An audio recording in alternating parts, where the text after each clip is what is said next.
Aqualad! You'll regret this!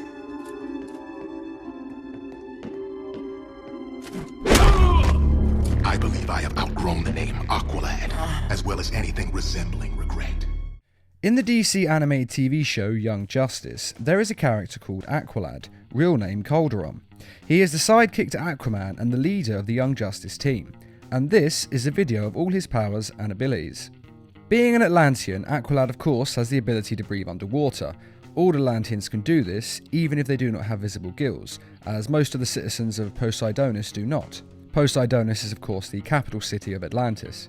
But in the town where Aqualad is from, Chaeris, it is common for citizens to have gills, which Aqualad does.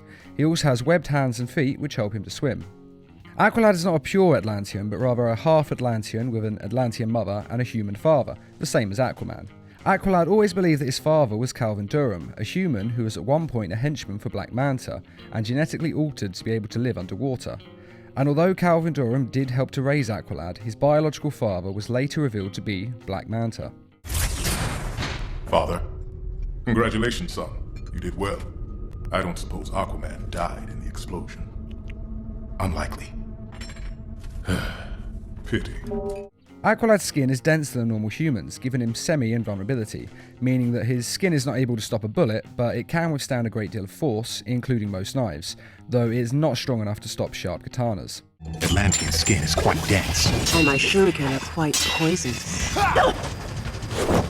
He also has partial immunity to toxins and poisons of sea creatures, such as jellyfish toxin. Poison slowing you down? Jellyfish toxin. I'm largely immune. Largely. Though this immunity can be overcome if he is subjected to enough of the toxin. Let's test the limit of your jellyfish immunity, shall we?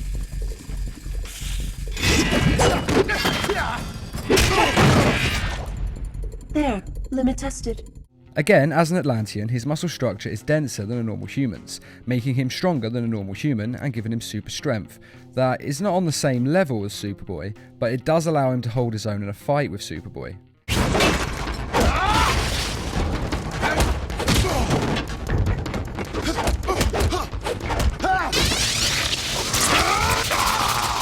And in the DC comics, Black Manta does at one point say that Aquaman's strength is roughly 8 times that of a normal human being. Though it's never actually stated in Young Justice just how strong Aqualad is, this does seem like a good guide of his strength based on the feats of strength that Aqualad does throughout the show. Enough! Atlanteans also have resistance to low temperatures and the effects of freezing, allowing Aqualad to walk around in freezing temperatures without protective clothes and be fine, though this could severely hurt a normal human. Although he is resistant to these low temperatures, he is susceptible to high temperatures that can be potentially fatal. Basically, he doesn't like the heat, much like Miss Martian. Hey, inches above sizzling death, I'm entitled to speak my mind! My physiology and Megans are susceptible to extreme heat. We must climb out quickly. He also has combat training. He started his training at the age of 12 when he entered the Atlantean military for his compulsory service. This means he is expertly skilled in hand-to-hand combat. And after 2 years of training with the military, at the age of 14, he transferred to the Conservatory of Sorcery, where he learnt Atlantean sorcery under Queen Myrrah and was given the eel tattoos on his arms. These tattoos allow him to generate mystical lightning. This can be used offensively to shock an enemy, though this has to be done in direct physical contact.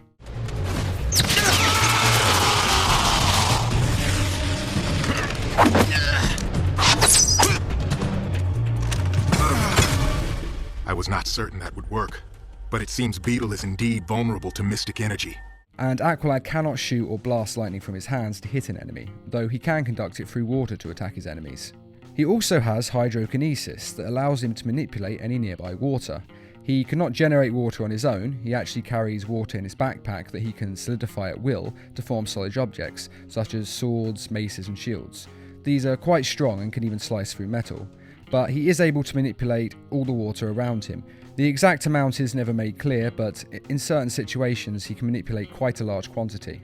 The tattoos on his arms are always visible. Now, this is because he didn't finish his sorcery training.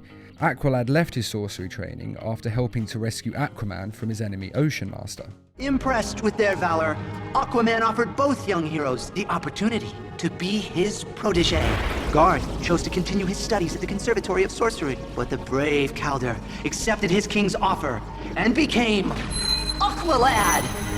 And the reason this kept his tattoos visible was because he was at a low level of sorcery, whereas a higher level sorcerer's tattoos are hidden and only visible when they're using Atlantean sorcery, such as Queen Myrrah. Atlantean sorcery seems to be aimed at either mimicking abilities of the ocean life, such as the eel's ability to generate electricity, Aqualad's case, and towards manipulating water, but does not seem to go so far as to have any other mystical applications, meaning Aqualad may be able to generate lightning and he may have control of water, but he doesn't seem able to cast any magic spells like others in the DC universe do. You are not the only one trained in the mystic arts, Wotan.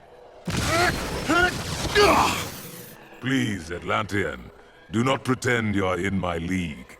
Though it is possible that with more training he would be able to do this. These are the extent of his powers at the moment, but obviously they will grow stronger with time. He also has equipment he uses in fighting. In the first season, his superhero uniform was able to turn black to become more stealthy, and he has his backpack which holds his water supply and water bearers. He also has a white uniform to use when he's on a white background, such as the North Pole. In the second season, when Aqualad goes undercover in Black Manta's organisation, he gains new equipment. All of Black Manta's troopers have the same black armour, but as a lieutenant and biological son of Black Manta, Aqualad has a modified version of the armour that is pretty much the same as Black Manta's. The uniform is waterproof, with room on the gloves for Aqualad's webbed hands, though of course being waterproof is somewhat irrelevant for Aqualad as underwater is his natural environment. He still wears his water bearers and backpack, but now he also has a built-in missile launcher in his uniform, and his helmet's eyes shoot a deadly red laser blast.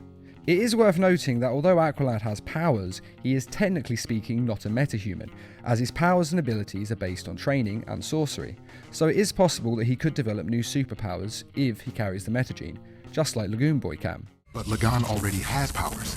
He is Atlantean, hardly an average human. Ah, but his powers are based on training in sorcery. Beyond that, he is an average Atlantean, is he not? And that is all of Aqualad's powers, abilities, and uniform equipment. What do you think of Aqualad? Is there anything you think I missed? Be sure to let us know in the comments, as well as what you want to happen with Aqualad in the third season of Young Justice. And as always, thanks for watching, and feel free to subscribe, share, like, and comment.